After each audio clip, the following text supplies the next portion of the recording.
जय सद्गुरुदेव, जय पद शरणम। मेरे सद्गुरु की वाणी परम संत महात्मा यशपाल जी महाराज का प्रवृत्ति में निवृत्ति गृहस्थ धर्म का गीता सुधा भाष्य अध्याय 5 श्लोक 19। इहैव तैर्जितः सर्गो येषां साम्ये स्थितं मनः निर्दोषम ही समम ब्रह्म तस्माद् ब्रह्मणि ते स्थिताः। जिनकी सर्वत्र समबुद्धि हो गई है, उन्होंने यहीं इसी वर्तमान जीवन में संसार को जीत लिया।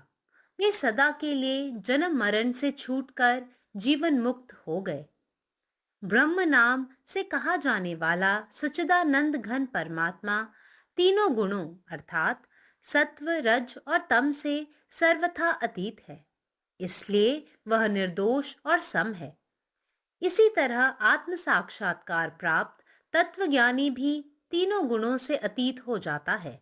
अतः उसके राग, द्वेष, मोह, ममता, अहंकार आदि समस्त अवगुणों का और विषय भाव का सर्वथा नाश होकर उसकी स्थिति समभाव में हो जाती है। और क्योंकि समभाव ब्रह्म का ही स्वरूप है, इसलिए जिनका मन समभाव में स्थित है वे ब्रह्मलीन ब्रह्म में ही स्थित हैं। यद्यपि लोगों को वे त्रिगुणमय संसार और शरीर में स्थित दिखते हैं, तथापि उनकी स्थिति समभाव में होने के कारण वास्तव में उनका इस त्रिगुणमय संसार और शरीर से कुछ भी संबंध नहीं है। जिस प्रकार बूंद समुद्र में मिलकर समुद्र का रूप धारण कर लेती है, उसी प्रकार ब्रह्मलीन आत्मा ब्रह्म स्वरूप ही हो जाती है।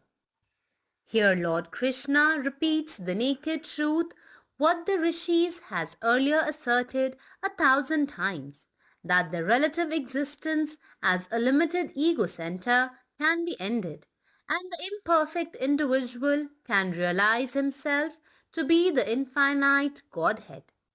One whose mind rests in evenness gains the divine tranquility of a God-man in the very same life, here in this very body, among these very same worldly objects.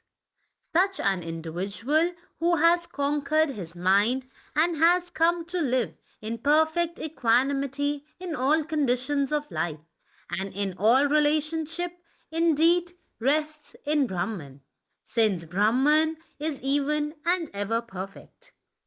Om. जय गुरुदेव, जय पदशरणम. ज्यांना सर्वत्र समबुद्धी प्राप्त झालेली आहे, त्यांनी या वर्तमान जीवनातच जग जिंकले आहे. ते जन्म मृत्यूच्या चक्रातून कायमचे मुक्त झाले आहेत आणि त्यांना मुक्ती मिळाली असे म्हणावे लागेल. सच्चिदानंदघन ईश्वर ज्यांना ब्रह्म या नावाने ओळखले जाते, ते सत्व, रज आणि तम या तिन्ही गुणांच्या पूर्णपणे पलीकडे आहेत. म्हणूनच ईश्वर निर्दोष आणि समान आहे. त्याचप्रमाणे एक आत्मसाक्षात्कार करणारा तत्त्वज्ञानी देखील या तिन्ही गुणांच्या पलीकडे जातो. म्हणूनच त्याच्या सर्व दुर्गुणांचा, जसे की काम, काद, द्वेष, मोह, प्रेम, अहंकार इत्यादी आणि सांसारिक सुखांच्या भावना पूर्णपणे नष्ट झाल्यानंतर त्याची अवस्था समबुद्धी, समतेची असते. आणि कारण समता हे ब्रह्माचे स्वरूप आहे, म्हणूनच ज्यांचे मन समतेमध्ये स्थित आहेत ते ब्रह्मलीन असतात, ब्रह्मामध्ये स्थित असतात. जरी लोकांना ते त्रिगुणमय जगात आणि शरीरात स्थित असल्याचे दिसले असले, तरी त्यांच्या समतेमध्ये स्थिती असल्यामुळे प्रत्यक्षात त्यांच्या या त्रिगुणमय जगाशी आणि शरीराशी काहीही संबंध नाही. ज्याप्रमाणे पाण्याचा एक थेंब समुद्रात विलीन होऊन समुद्राचे स्वरूप धारण करतो, त्याचप्रमाणे परमात्म्यात लीन झालेला आत्मा परमात्म्याचेच स्वरूप बनतो. నా సద్గురు సందేశం గీతాసుధ గృహస్థ మార్గంలో గీతాభ్యాసం అధ్యాయం 5 శ్లోకం 19. ఎవనికి సమస్తమందు సమబుద్ధి ఏర్పడిందో అతడు ఇక్కడ ఈ ప్రస్తుత జీవితంలో ప్రపంచాన్ని అంటే సంసారాన్ని జయించినవాడు. అతడు శాశ్వతంగా జనన మరణములను ఛేదించుకుని జీవన్ముక్తుడవుతాడు. బ్రహ్మ పేరుతో పిలువబడే సచ్చిదానంద పరమాత్మ త్రిగుణములు అనగా సత్వ రజస్ తమో గుణముల నుండి సర్వదా అతీతుడు. అందుచేతనే అతడు నిర్దోషి, సముడు. అదే ప్రకారంగా ఆత్మసాక్షాత్కార ప్రాప్తి పొందిన తత్వజ్ఞాని కూడా త్రిగుణములకు అతీతుడు. అందుచేత అతనికి రాగ, ద్వేష, మోహ, మమత, అహంకారాది సమస్త అవగుణములు మరియు అసమానత్వము శాశ్వతంగా నశించిపోయి అతని స్థితి సమభావంలో ఉంటుంది. ఎందుకనగా సమభావం అనేది పరమాత్మ స్వరూపము అంటే బ్రహ్మస్వరూపము. అందుచే ఎవరి మనస్సు సమభావంలో నిలిచి ఉన్నదో అతడు బ్రహ్మలీనుడు, పరమాత్మలో నిలిచినవాడు. అయినప్పటికీ ప్రజలకు అతడు త్రిగుణమయ సంసారంలో త్రిగుణమయ శరీరంతో ఉన్నట్లు కనిపిస్తాడు. అయినప్పటికీ అతని స్థితి సమభావంలో ఉన్న కారణంచే వాస్తవంలో అతనికి ఈ త్రిగుణమయ ప్రపంచము మరియు శరీరంతో ఏమాత్రము సంబంధం లేదు. ఏ విధంగా నీటి చుక్క సముద్రంలో కలిసి సముద్ర రూపం ధరిస్తుందో అదేవిధంగా బ్రహ్మలేన ఆత్మ బ్రహ్మరూపమునే పొందును.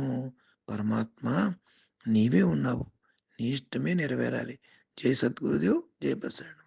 സദ്ഗുരുവിൻ്റെ സന്ദേശം. എല്ലായിടത്തും തുല്യമായ ധാരണ നേടിയവർ ഈ ജീവിതത്തിൽ തന്നെ ലോകത്തെ കീഴടക്കുന്നു. അവർ ജനന മരണ ചക്രത്തിൽ നിന്ന് എന്നേക്കുമായി മുക്തരായി മോക്ഷം നേടുന്നു.